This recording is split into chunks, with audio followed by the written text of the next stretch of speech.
Hello, everybody.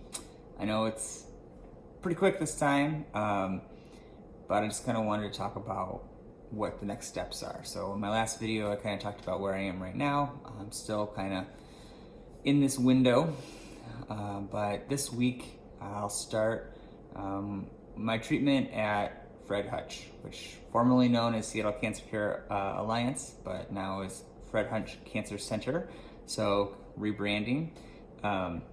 But this week we'll start the transplant process, and the next couple weeks are going to be really intensive for me in terms of testing and making sure that I am healthy enough for to undergo this process. So it'll start off with a bunch of consultations with doctors and nurses, an EKG, a bone marrow transplant, a physical, lung capacity tests, as well as I have an ultrasound scheduled, although it's slightly unrelated, and a bunch of other dental exam, all sorts of things that kind of go into it. And basically, this process is going to be really tough on my body, is what I understand, like really tough.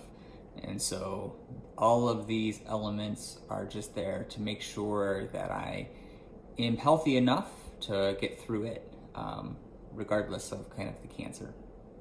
So while the cancer is not currently active, as far as we can tell, there's still a lot to check and make sure. So that'll be kind of my next 2 weeks. I currently have 12 different appointments, 13 different appointments scheduled in the next 2 weeks. After that, and assuming it all goes well, and I think it should go well, because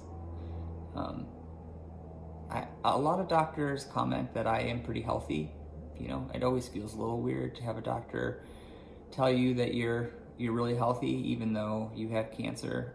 This is something we've talked about in the past, so other videos reference this as well, but it's kind of weird feeling where it's like, how can you be healthy when you're dying, right? But regardless, I think I am pretty healthy outside of the cancer. So I'm hopeful, and people go through this treatment that are in a lot rougher shape than I am. So hopefully I can pass without too much going wrong. I do have some concerns a little bit about my state of physical fitness, honestly. I've been very inactive for a long time now. And so while I'm not unfit, well, I am unfit, but I think the bar in this case is pretty low. It's not like, can you climb the mountain? It's like, you know, can you walk up a flight of stairs? and I do always take the stairs. So one of the things that came up in our last visit at Fred Hutch was in the clinic tour, we asked where the stairs were, because even though the clinic's on the 6th floor, I always like to take the stairs when I can.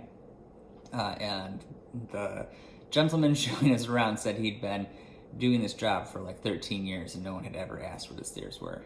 The second question actually that day that was the first time when we were going through exactly how the transplant works. I asked why don't my stem cells explode when we freeze them, and the doctor said no one had ever asked that before. But the reason I ask, in case it's not clear, is normally when water freezes, it expands, right? And so the expansion within the cell will cause the cell to explode, which kills the cell, which is why when you freeze, you die, right? And so how do we freeze the stem cells without them exploding was high on my mind. Apparently that's not a normal question, but it seems super obvious to me.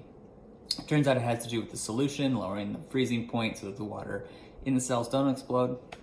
But yeah, anyways, where was I? So after the initial exams, we'll move into the stem cell harvesting, and this usually takes about a week.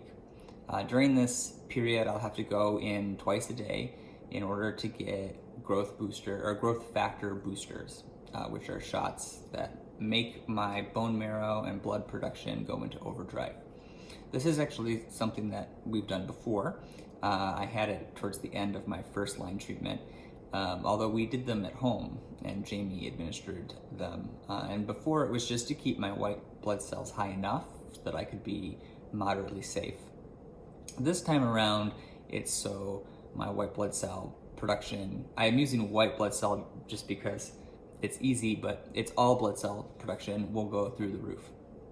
And what this does is it forces the stem cells into peripheral circulation. So they'll run throughout my whole body instead of just in my bone marrow itself. And then that will allow the doctors to pull those stem cells out when they do the harvesting, and that will just pull it straight out of my blood and not have to go into my bone marrow at all. So that usually takes about a week, and then the harvesting itself is a session that's 3 hours. And hopefully they can do it in one. Sometimes it takes 2 sessions depending on kind of how much is harvested.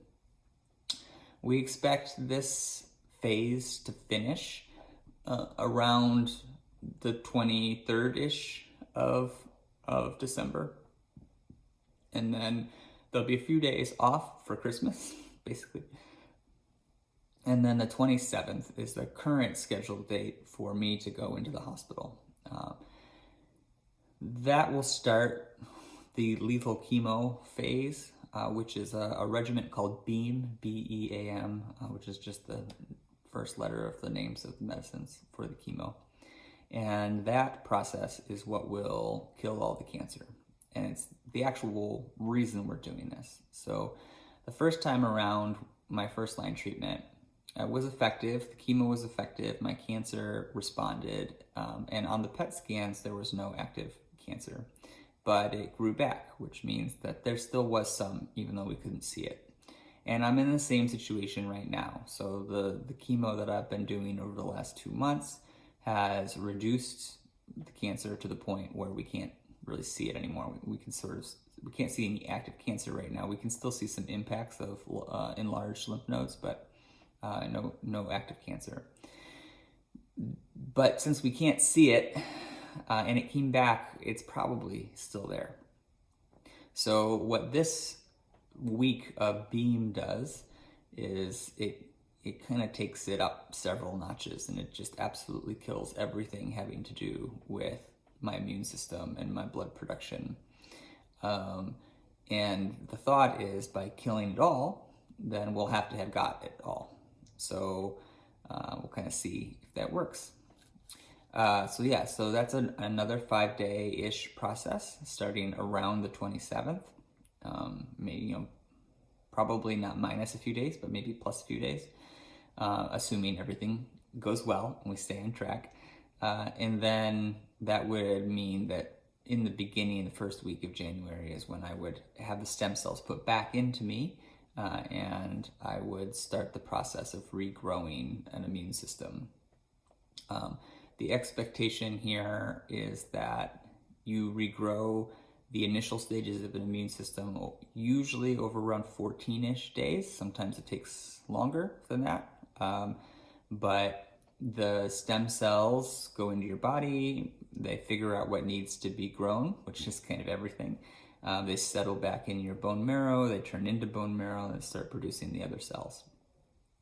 This process is called engraftment, and it's a scale. So over time, the engraftment kind of goes up a little bit. So the goal here is for me to reach a certain threshold of engraftment, meaning that a certain amount of stem cells have transitioned and started rebuilding my immune system, and I have made it to kind of a certain level of completeness in that immune system.